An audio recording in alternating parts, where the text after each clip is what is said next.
इतने जल्दी आई ना, सब निकल गए। कैसी है? बस बढ़िया है, तुम सुनाओ। हम भी बढ़िया हैं। और तुमने हमें क्यों बुलाया? अरे हमको एक डॉक्यूमेंट्री में प्रोजेक्ट मिला था, तो उसकी स्क्रिप्ट लिख रहे थे। देखो देखो,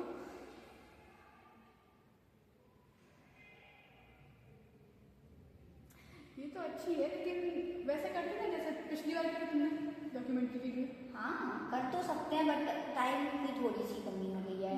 2 ही दिन बचे हैं बस। अच्छा, तो इतने जल्दी शूट करके यही हो पाएगा मेरे ख्याल से। अगर टाइम होता तो वो करते जो पिछली बार किया था। बहुत मजा आया था उस बार। सच हम बोला। गए थे। हाँ, कहाँ गए थे याद है? एरन। हम आ चुके हैं एरन, वहाँ पर जहाँ मिले थे सती प्रथा के प्रथम साक्ष्य। चलिए आइए हम देखते हैं कि यहाँ पे जो अभिलेख मिला है वो कैसा है। सर, ये जो शिलालेख है ये मुख्य भूमि एरन से हटकर यहाँ पर कैसे आया? इसका एक कारण है, क्योंकि जो ग्रामवासी थे उस समय उनको इसके बारे में बहुत ज़्यादा जानकारी नहीं थी। क्योंकि अगर हम देखते हैं, आप इसको देखें तो ये एक शिवलिंग के रूप में है, तो ग्रामीण वासियों ने इसको एक शिवलिंग के रूप में समझा और वहाँ से लाके यहाँ पर स्थापित किया। बाद में नीचे परिधि वगैरह बना दी और फिर नंदी महाराज को यहाँ स्थापित किया और इसकी पूजा अर्चना वगैरह चालू की थी। लेकिन जब सागर यूनिवर्सिटी से शोध हुआ और उस शोध के बाद फिर पता चला कि ये अभिलेख देख सकते हैं हम आ चुके हैं भारत की सबसे बड़ी भगवान विष्णु की वराह रूप की प्रतिमा को देखने के लिए। आइए अब हम इसके बारे में जानते हैं।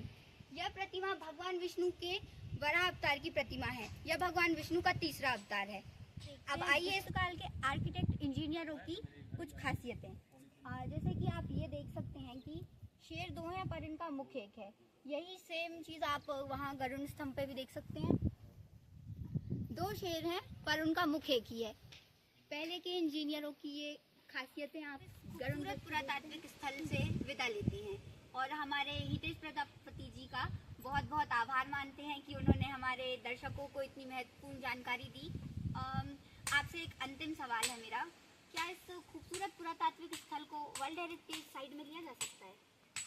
अगर हम इस स्थल की देखें तो स्थल के अगर हम महत्व को देखते हैं तो महत्व के हिसाब से बिल्कुल ये वर्ल्ड हेरिटेज साइट में शामिल होने के लिए है। जैसे कि हमारा सांची भी शामिल है, क्योंकि वहाँ भी बहुत पुरातात्विक साक्ष्य मिले थे और यहाँ अगर आपने हर एक जगह हमने घूम घूम कर देखा है तो सभी जगह पुरातात्विक साक्ष्य हमें उपलब्ध मिलते हैं।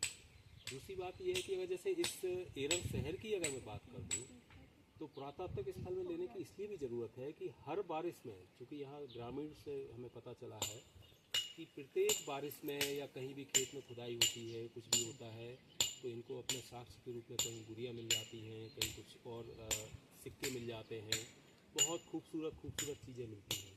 तो उन स्थलों को संरक्षित करने के लिए बहुत आवश्यकता है। तो अगर ये विश्व विरासत सूची में शामिल होता है तो सागर शहर के लिए या सागर ज़िले के लिए भी बहुत एक महत्वपूर्ण बात होगी और एक बहुत अच्छा पर्यटक स्थल भी हो सकता है।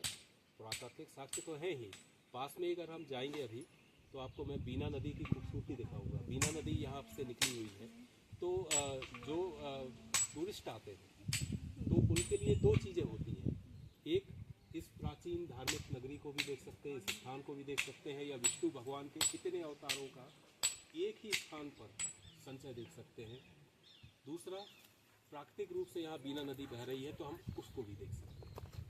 तो अगर भारत सरकार से एक निवेदन रहेगा और मध्य प्रदेश सरकार से भी रहेगा कि इसको एक विश्व विरासत स्थल में शामिल करें और इन साक्ष्यों को सुरक्षित भी रखें और सभी भारतवासी या पूरा विश्व इसके बारे में सारी विशेषताएं जान सकें। मेरा और मेरी पूरी टीम का भारत सरकार से अनुरोध है कि इस खूबसूरत पुरातात्विक स्थल को विश्व विरासत सूची में सम्मिलित किया जाए।